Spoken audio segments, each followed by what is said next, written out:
Salut tout le monde, comment allez-vous? Mr Pimpas, accompagné de mon compère Logan. Aujourd'hui, comme le titre de la vidéo l'indique, et comme vous pouvez le voir ici avec cette magnificence qu'on va vous présenter, je vous présente mon troisième business. La dernière fois, vous avez vu ma dernière activité, mon petit bébé qui était la boîte de custom de voitures Manfredi. Maintenant, vous avez accès à vraiment une autre de mes fiertés qu'on fait tous les deux. Nous vendons des katanas antiques japonais et des katanas sur mesure japonais, fabriqués par de vrais, bien entendu, forgerons ici au Japon japonais. Il y a katana, wakizashi, tanto, Ouais. il y en a plusieurs genres. Mais bon, les katanas sont les plus populaires, donc c'est les produits qu'on vend le plus. Exactement. Et ça, on va vous l'expliquer brièvement dans la vidéo. Et aujourd'hui, avec Logan, qui est donc ce qu'on appelle mon business partner, je sais pas par comment on dit en français. Associé. Associé, voilà, super. Tokyo Nihonto, c'est le nom de notre boîte. On va vous en parler. On va vous parler aussi du kiff de ce truc là, parce que vendre des katanas, c'est vrai que c'est quand même, c'est vraiment un truc de fou, je trouve, c'est incroyable. Mais avant ça, n'hésitez pas comme toujours à aller sur mes réseaux sociaux, Mr Pimpas, etc., etc. Vous avez tous les liens en description. N'hésitez pas à vous abonner à la chaîne et à activer la cloche de notification. Et si vous êtes intéressé, je vous le dis en avance maintenant, allez voir le lien de notre site Tokyo Nihonto qui est aussi en description, parce que c'est quand même notre petit bébé aussi, donc il est normal que je me promeuve. Promeuve. Fancy aujourd'hui. Ah oui, aujourd'hui il y a du vocabulaire assez élevé. Et pour ceux qui demanderaient, Logan n'a pas de réseaux sociaux, donc lui, finalement, il n'y a rien à aller voir. Un ancien. Un ancien de 23 ans, et c'est ça la dinguerie, c'est que ce mec-là est un génie, mais ça on le verra dans une autre vidéo, parce que ce mec-là est un génie. Avant de vous présenter quelques katanas, pour vous montrer un peu à quoi ça ressemble quand ce sont de vrais katanas antiques japonais, comment on est arrivé à faire ce business, comment je suis arrivé à ça aussi, puisque vous me connaissez moi, mais vous ne le connaissez pas lui. Mais en fait c'est simple, on s'est connus par rapport à quelque chose d'autre qui n'a rien à voir. Donc lui me connaissait sur Twitch, regardez mes vidéos, mes live Twitch. D'ailleurs je me rappelle qu'une fois tu m'avais fait un don de 100 €, merci à toi. Je sais pas pourquoi il s'en rappelle. Parce que moi je me rappelle des gens. Alors qu'il y a plein de mecs qui font des dons. Ouais, mais je sais pas. Pseudo à 100 €. Et je me rappelle même du pseudo que je tairai. Merci. Avec plaisir. Et donc voilà. Et là, un jour, il me contacte. D'accord. Parce que je te laisse raconter le truc. En fait, c'était il y a 3 ans environ, je crois. Il y a 3 ans. Et moi, j'avais déjà commencé l'entrepreneuriat. Il faut savoir que j'ai commencé quand j'avais 19 ans. Donc à cette époque, j'avais 20 ans à peu près, 21 ans, 21 ans. Ouais.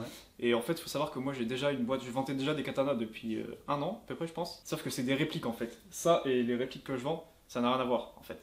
Ça, c'est les katanas japonais, c'est que légal, c'est que au Japon. Il y a des techniques de forge, des aciers spécifiques, l'acier Tamahagane. Ouais, Tamahagane. Et moi, le Tamahagane, là, pour faire rapidement, parce que là, il vous a dit ça comme ça, mais en fait, parce que lui, il connaît, mais en fait, c'est pas si évident que ça. Le Tamahagane, c'est entre guillemets le métal, c'est le métal utilisé pour fabriquer les vrais katanas japonais au Japon. C'est des aciers à haute teneur en carbone qui sont séparés, etc. pour regarder quel meilleur carbone et faire des fautes et lames. Enfin bref, on pourrait expliquer ça dans une autre vidéo, je pense, parce que... Ouais, ça pourrait être intéressant, parce qu'aujourd'hui, c'est pas le but de la vidéo. Aujourd'hui, on vous explique brièvement ce qu'on fait. Okay, mais à la base, c'est pas un acier de super bonne qualité. C'est pour ça que la forge c'est devenu incroyable, parce que tout est fait pour optimiser cet acier qui est de qualité moyenne à la base, pour le rendre exceptionnel. En fait, donc c'est pour ça que... Mais bref, du coup, pour revenir sur le truc, moi je vends que des répliques et ça n'a rien à voir les prix, parce que c'est plutôt dans les 300 €, 500 €, etc.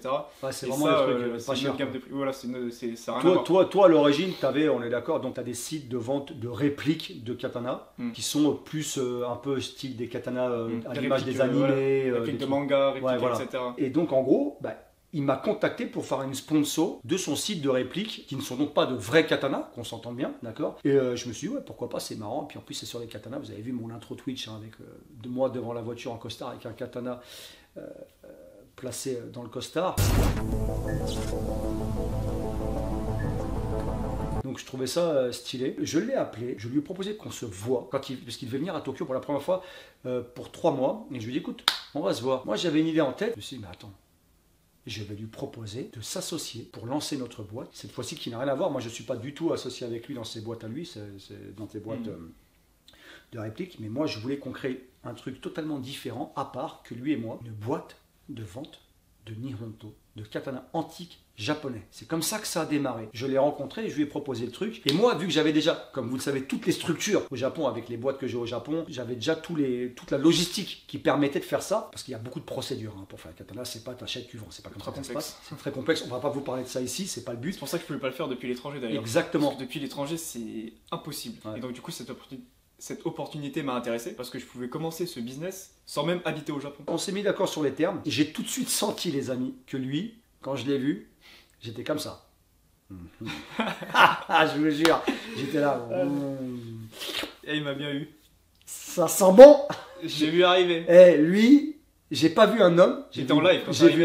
Et j'ai entendu, j'aime bien. J'aime beaucoup. Le premier regard. J'aime beaucoup. J'ai senti, et après avoir discuté, j'ai confirmé ce que j'avais senti était bon. Lui, j'ai pas vu un être humain quand je l'ai vu. J'ai vu une poule, un œuf et de l'or. D'accord. Voilà. Donc non, lui je savais, ce mec-là est un génie. Il avait 22 ans à l'époque, j'ai discuté, même pas, il avait 21 ans à l'époque, puisque ça fait 2 ans, il avait 21 ans à l'époque. Je viens tout juste d'avoir 22 ans. Hein. Ok, donc donc ça fait 1 an et demi qu'on se connaît alors. Il venait tout juste d'avoir 22 ans, et je lui ai parlé, j'ai fait, ce mec-là c'est un truc de fou. C'est un cerveau, les amis, vous savez. Il prend les bonnes décisions. Enfin, c'est un truc de fou. Franchement, un génie. Ça, il dit pas hors vidéo, ça. Hein. Ça, c'est qu'en vidéo. Hein. Là, je profite, là. Vas-y, plein. Encore un petit peu. J'enregistre. Et donc, voilà. Donc, on a lancé le truc et on a mis le truc en place. Il a fait parce qu'on va dire, hein, c'est toi qui as fait le site. Un site de fou furieux. Franchement, le site est BG de fou. Très simple, efficace, parfait. Il est magnifique. Ce que je voulais, au début, on n'était pas d'accord, entre guillemets. C'est dans les réunions. Lui, voyait un truc plus simple. Moi, je me dis non, il faut que ce soit vraiment un peu plus type musée. Je mettais vachement un point, j'appuyais vachement sur le fait que ça doit être plus musée. C'est pas du tout comme qui est très bien, hein, ces sites de répliques, c'est super, il n'y a pas de souci. Mais moi, je voulais voir, pour notre site en commun, notre shop online en commun de Tokyo Nihonto, je voyais vraiment ça comme un site musée. Vous allez voir le site, hein, le lien est en description encore une fois, vous verrez, c'est vraiment classe. Pareil pour les photos, au début, tu voyais pas ça aussi poussé. Moi, je voulais vraiment qu'on ait des photos comme on les voit dans les magazines de katana au Japon, les livres, ou dans les musées japonais, quand ils sortent leurs petits catalogues, etc., etc. Quand on en parlait en podcast, Joe, on l'avait recruté pour les photos au début. C'était très bien. Il y avait quelques défauts dont j'étais pas fan, dont on n'était pas fan. Et après, à cause d'une question de timing, non, je n'ai pas viré Joe. Enfin... Il l'a pas viré. Pour une question d'une, de quantité qu'il pouvait produire, et de deux aussi, peut-être que le studio, je sais pas, c'était des photos qui n'étaient peut-être pas les plus adaptées. On a dû s'en séparer avec grande tristesse. Non, en vrai, il y avait ça, mais il y avait aussi surtout le fait que Joe était tellement busy qu'il ne pouvait pas produire assez de photos. On a commencé à vendre tellement bien qu'il fallait qu'on ait plein de photos. Prendre des photos, ça prend du temps. Et finalement, on a réussi maintenant à faire nous-mêmes les photos. Je me suis occupé des premières photos qui sont magnifiques. Premières photos, vous le verrez. C'est le niveau des musées en vrai. Sur le fond en stainless, c'était les photos de Joe, je vous le dis. Sur le fond noir, espèce de rideau noir, ça c'est les photos que j'ai commencé à prendre. Et maintenant, de la façon dont je l'ai fait, j'ai enseigné quelqu'un. C'est plus moi qui fais les photos, mais c'est les mêmes photos des réglages que j'avais, etc., etc. Les photos dans le monde des katanas, c'est ultra important, mais c'est, je pense, les photos les plus difficiles à prendre dans le monde de la photo. Parce que c'est un miroir à la lame, donc exactement. Ça réfléchit absolument. C'est ultra compliqué. Et même Joe disait qu'il lui est un photographe de génie. Joe, c'est un photographe incroyable, me disait, j'ai jamais pris. C'est ultra compliqué. Il me disait, c'est un truc de fou. Les photos de katana, c'est casse-couille à prendre parce que c'est ultra difficile. Et donc, ça va faire ressortir ça alors que ça ne devrait pas faire ressortir. Des fois, tu fais ressortir des choses que tu ne vois pas à l'œil nu et que c'est pas bon de faire ressortir parce que ça n'existe pas. Bref, ça c'est le côté photo. Dans le katana, ce qui est important, vous allez voir, c'est le hamon. Le hamon, c'est cette espèce de vague. Hein, la signature de la lame, on va dire. Façon, c'est littéralement ça. Les kanji de hamon, c'est la lame et la lettre. C'est une lettre. Ouais. Hamon, c'est-à-dire la signature de la lame. Et c'est en fait, c'est de l'argile trempée. Et ça fait une sorte de vague en général. C'est pas tout le temps une vague, il y a plusieurs types de motifs avec des noms en japonais, etc. Mais vous voyez une ligne comme ça, une ligne de trempe. Et c'est le truc le plus important, je pense, de la lame. C'est le truc que tous les collectionneurs apprécient, regardent, analysent. Il y a l'intérieur, il y a l'extérieur, il y a le bord, etc. C'est aussi ce qui fait la valeur de la lame, le style des écoles, le style des forgerons, on peut reconnaître en partie grâce à ça. Et plein d'autres caractéristiques du katana aussi. À l'époque des premiers katanas, ils n'étaient pas particulièrement, tu sais, les midare, etc. Il n'y avait pas particulièrement Sugura, voilà, donc les hamons tout droit. C'était pas le plus important, mais vas-y, je te laisse continuer à expliquer, parce que tu l'expliques très bien et j'aime beaucoup. En fait, à la base, le hamon, c'est pas forcément fait pour l'esthétique, c'est plus fait pour la coupe, parce qu'en fait, un katana, comment c'est fait? Pourquoi c'est courbé? Parce qu'en fait, c'est juste un bout d'acier droit à la base, et ensuite, ils mettent de l'argile, ce sorte de mélange d'argile, etc. Ils le trempent d'une manière spécifique et ensuite ils font chauffer à 800 degrés environ et ils le trempent dans l'eau froide. Et ce qui fait qu'avec la différence de chaleur entre le haut de la lame et le bas de la lame tranchant, du coup, ça va courber le katana comme ça, à l'envers. Et ça va rendre la lame ultra tranchante. Donc en fait, c'est ce process qui fait cette ligne. Donc c'est fait à la base, c'est fait pour trancher. Et maintenant, ça peut être artistique, etc. Exactement. Mais à la base, c'est fonctionnel. Après, le fait de l'avoir fait de différentes formes, ça a été c'est le côté artistique qu'ils n'avaient pas besoin plus finalement pour la Ça coupe. reste des pièces d'art. Après, à la Exactement. base, c'est pour se battre, quoi. Vous voyez là, vous avez pu voir en espace de 2-3 minutes comment il explique les choses et tout. Franchement, il est passionné, il est bon et ça, j'ai vraiment kiffé la première fois que j'ai rencontré, c'est qu'il est bon dans ce qu'il fait. Le côté technique, franchement, on va pas se mentir, c'est toi. Tu commences à bien t'y connaître aussi. Il parle super bien japonais, donc à chaque fois qu'on parle avec des gens dans les katanas, etc., il explique bien en japonais les bons termes, etc. Donc... On s'est fait interviewer, enfin je me suis fait, mais toi t'étais là, tu vois, mais interviewé récemment par une télé connue Asahi japonaise qui nous ont interviewé parce qu'on a dû se déplacer pour le travail justement par rapport au katana dans un événement, un event qui a lieu une fois par an, très important où on se retrouve tous entre shop, etc., etc. Et il y a des particuliers aussi. Effectivement, on a été interviewé. On verra ça à la télé bientôt d'ailleurs. Peut-être que je mettrai le passage sur YouTube, on sait jamais. Donc nous, ce qu'on fait, c'est qu'on achète entre nous les katanas. C'est très difficile de rentrer dans le monde à l'intérieur du gyokai, donc du monde des shops et des revendeurs, etc. de katana au Japon. C'est un milieu très fermé et c'est là que je suis. On va dire que c'est là vraiment ma partie à moi était très importante parce que j'ai le tsukiai, donc le relationnel assez facile avec les Japonais, je m'entends très bien. Les 20 ans de Japon, c'est là qu'ils font justement de ce côté des communautés. C'est vrai que c'est là que ça fait la différence. Et c'est tout ce tsukiai d'ailleurs. T'as vu, tu t'en es rendu compte un peu même hier, toutes ces façons. Et c'est ça qui fait qu'en fait tu donnes confiance. Les Japonais sont très dans le monde des katanas, très prudents. Pareil, on a une staff qui est incroyable, qui fabrique le relationnel parfaitement, une japonaise. Et cette équipe fait que en fait on a les meilleurs contacts pour pouvoir avoir accès aux meilleurs endroits. Les katanas finalement c'est des antiques qu'on achète, mais pas que ça, on va vous expliquer aussi après qu'on fait aussi du sur-mesure, mais pour le sur-mesure pareil il faut avoir accès aux meilleurs forgerons, pas que au niveau de la qualité, parce que la qualité, les forgerons en général sont tous très bons quand ils sont au Japon, mais il y a aussi au niveau des délais, des prix, etc. etc. C'est tout un système parce que c'est un business, donc on doit avoir des prix compétitifs pour pouvoir faire une marge sur la revente. Et en fait, lui, le côté un peu connaisseur, donc toi, c'est vraiment marketing, etc. C'est là où tu es vraiment super bon. Et moi, on va dire que c'est tout ce qui est le Japon, tout le relationnel avec tous les shops qu'on avait pu voir. Maintenant, vous avez vu sur la vidéo d'Inoxtag, les forgerons, etc. Maintenant, vous avez une raison de pourquoi j'ai pu trouver tous ces trucs-là. C'est parce qu'on a vraiment le relationnel dans le monde des katanas et on a réussi à faire ce que très peu de gens peuvent faire aussi, c'est avoir l'autorisation de filmer. Mais ça, c'est parce qu'on a un relationnel avec ces personnes-là dans notre business. On a les katanas dans des endroits très spécifiques. Si on n'a pas ce relationnel, on ne pourrait pas avoir ce qu'on a maintenant. Au niveau justement du shiile, comme on appelle ça, le shiile, c'est où se fournir. Surtout que tu peux faire des erreurs très facilement dans ce monde-là. Si tu n'as pas les bonnes connaissances, tu peux acheter une mauvaise pièce, ça peut te ruiner ton business. Exactement. Parce qu'il y a aussi des vrais katanas, mais il y a aussi des faux, il y a des choses qui valent pas du tout la valeur du katana, il y a des trucs trop chers, pas assez chers, il y a des noms de forgerons qui sont plus connus que d'autres. Donc si tu t'y connais pas, il y a quand même beaucoup de choses à connaître, ça peut très vite mal tourner. Ouais, ça c'est très important et c'est aussi ça que nous on a dû apprendre au début. On s'est vachement bien entendu avec certains shops et à chaque fois ça a été, on a vraiment appris tous les trucs indispensables. Quand je dis les shops, c'est pas le petit shop dans le coin de la rue à côté, c'est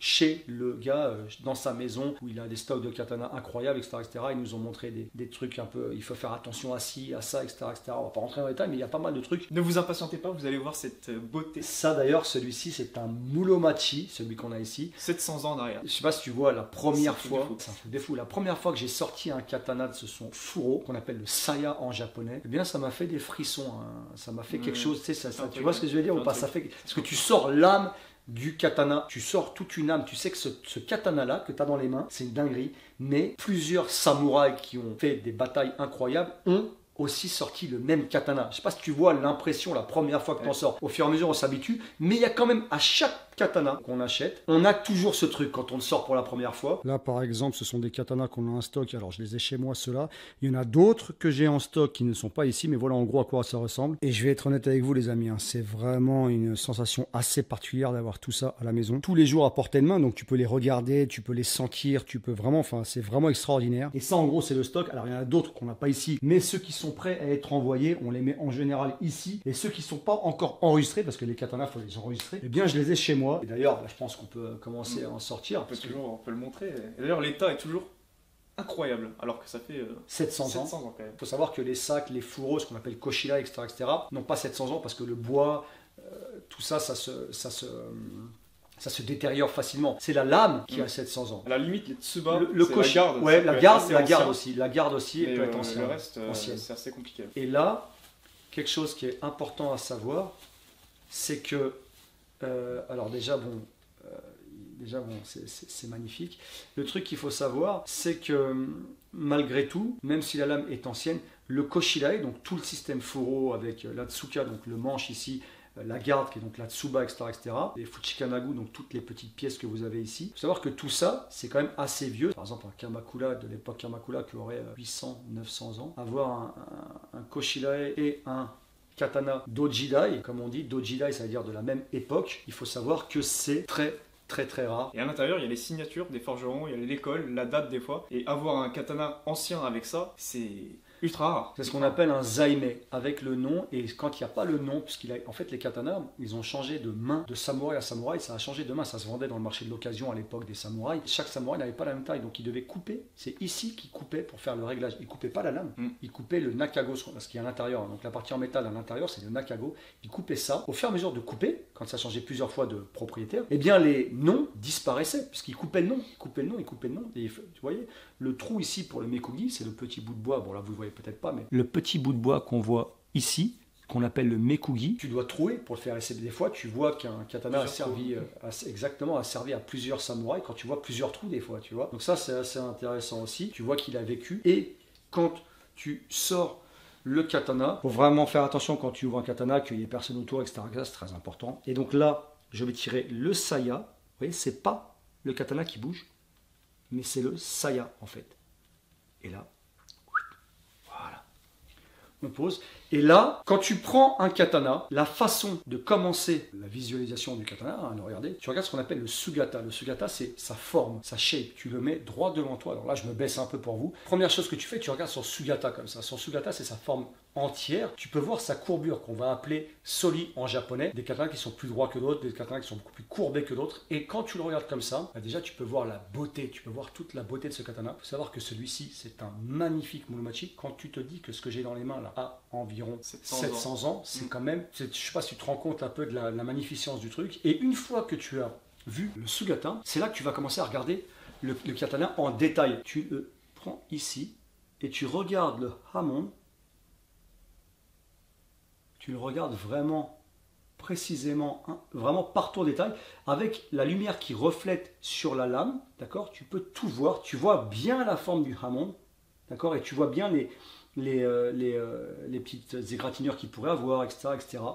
Et ensuite, tu regardes aussi vraiment toutes les formes de ce katana et tu peux te rendre compte qu'il est celui-ci magnifique. Alors, pour essuyer le katana, très important, il ne faut jamais toucher une lame de katana avec ta main, à même la peau, parce que la graisse, l'huile, en fait, la graisse que tu as sur les doigts abîme la lame. C'est vraiment important. Là, par exemple, on utilise des tissus en cachemire. Tu peux essuyer la lame avec ça,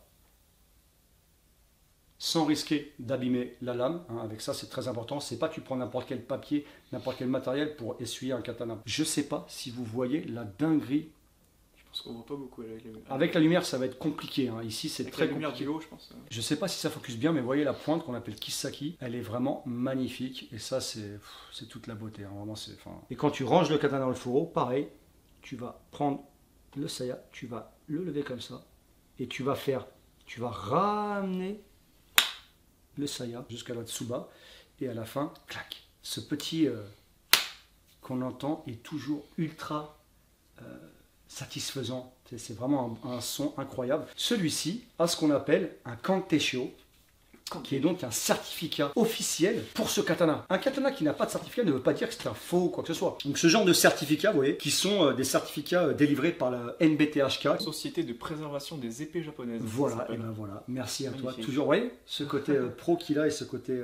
Là, on peut voir Kanteisho, qui veut dire certificat en français. On peut voir ce que c'est. Ici, c'est un katana. On peut voir si c'est avec une signature ou non. Là, c'est Mumei qui veut dire pas de signature. Donc pas de signature ne veut pas dire qu'il n'était pas signé à l'origine. C'est-à-dire qu'il a été cuté tellement de fois. Celui-ci, par exemple, qui était beaucoup plus long à l'origine, et ils ont, au fur et à mesure, cuté le nom, donc c'est un Mumei. Mais ils ont quand même réussi en analysant, en regardant le katana, puisque c'est des professionnels, en analysant les caractéristiques, le hamon, la longueur, la courbure, de quelle région ça venait, de quel forgeron, de quelle école. Et on peut voir Taira Takada, qui est une école assez réputée. Et bien sûr, tu as le numéro qui authentifie le certificat. Tiens, en parlant de ça, vous voyez là, ça c'est le nakago, c'est la fameuse partie qu'il y a à l'intérieur, et on met toujours la photo du nakago du katana sur le certificat. Il faut savoir que quand tu as un certificat, c'est pas obligatoire d'avoir un certificat, mais quand tu as un certificat, le katana prend toujours une plus-value assez importante par rapport au même katana qu'on pourrait revendre sans le Kantesho, donc le certificat. Il y a plein de katanas qui n'ont pas de certificat, mais qui sont aussi de très belles pièces. Parce que tous les katanas ne peuvent pas être qualifiés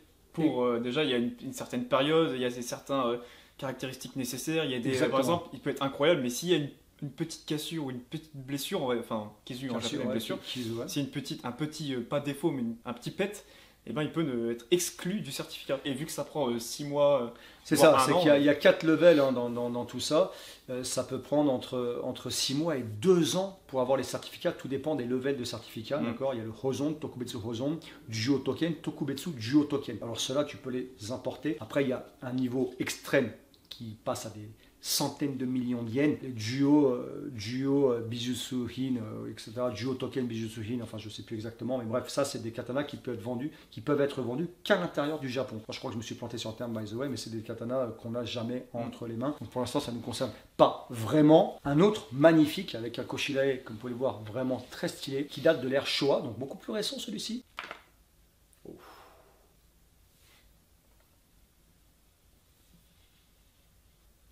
Il était long. Et là, pareil, tu regardes il est magnifique celui-là. C'est-à-dire que le Taira Takada, by the way, les enfants. Il faut savoir que ce Taira Takada, les amis, on l'a déjà vendu. Et celui-ci, il a été vendu? Non, pas encore, je crois. Pas encore, ok. Donc celui-ci n'a pas encore été vendu, mais regardez-moi cette piece of art, il est magnifique. C'est vraiment. À chaque fois que tu en sors un, il y a quelque chose. Tous les petits détails là avec les shakudo, les petites fleurs, etc. Regardez-moi ça. Les petites dorures. Et même le saya. Le saya ultra détaillé. Il est vraiment. Un peu en peau de serpent, style peau de serpent avec. Il est vraiment stylé. Les détails ici, les petites dorures.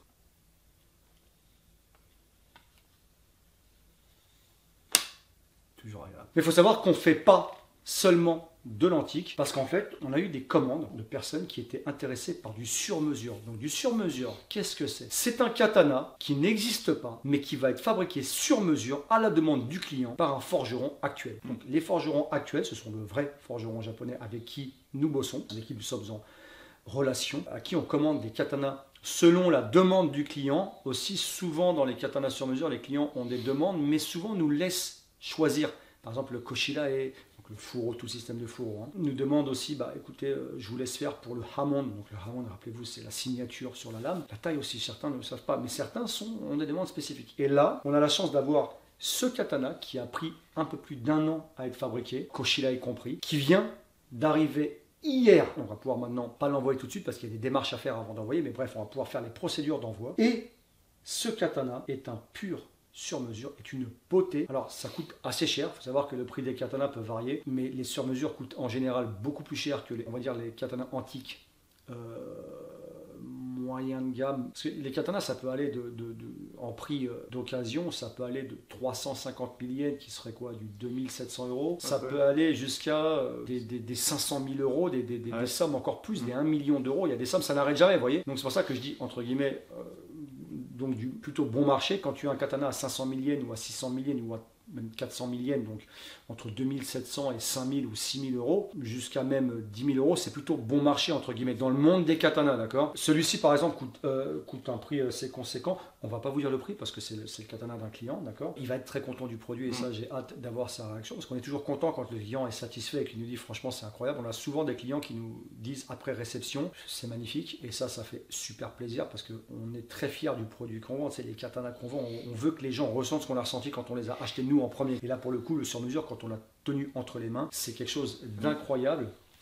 Celui-ci est magnifique. C'est un tachi. C'est un tachi. C'est les longs sables, c'est les plus grands sables. Et donc, pour ce type de katana, les prix peuvent partir de à peu près 10 000 €, on va dire. Ça à 10 000 € pour un katana. Pareil, parce qu'il y a des tailles. Ici, c'est un wakizashi, donc plus petit, c'est en dessous de 60 cm jusqu'à 59 cm, c'est un wakizashi. Ça va être beaucoup moins cher. Plus la lame est petite, tu t'en doutes, moins c'est cher. Plus tu as des détails sur le Koshilae, si c'est tout en or, ça va être. Parce que tu peux commander avec une garde en or, etc. Tu peux faire des trucs de fou. Tout est fabriqué au Japon. Tout est fait à la main. Tout est fait à la main. Donc ça, tu comprends que ça prend 1 an à être fait et tu comprends que ça a une valeur inestimable au niveau de la valeur sentimentale. Tu vois, c'est quelque chose qui est vraiment... C'est vraiment, à chaque katana, en fait, tu as une âme. Tu tiens une âme dans les mains et c'est toujours incroyable. Même quand c'est neuf. C'est juste différent. Quand c'est neuf, c'est à ton image que tu peux le faire fabriquer. Il faut savoir aussi que les forgerons, dans la production de katana, ils sont limités à l'année. Ils ont le droit à 2 ou 3 katanas par an.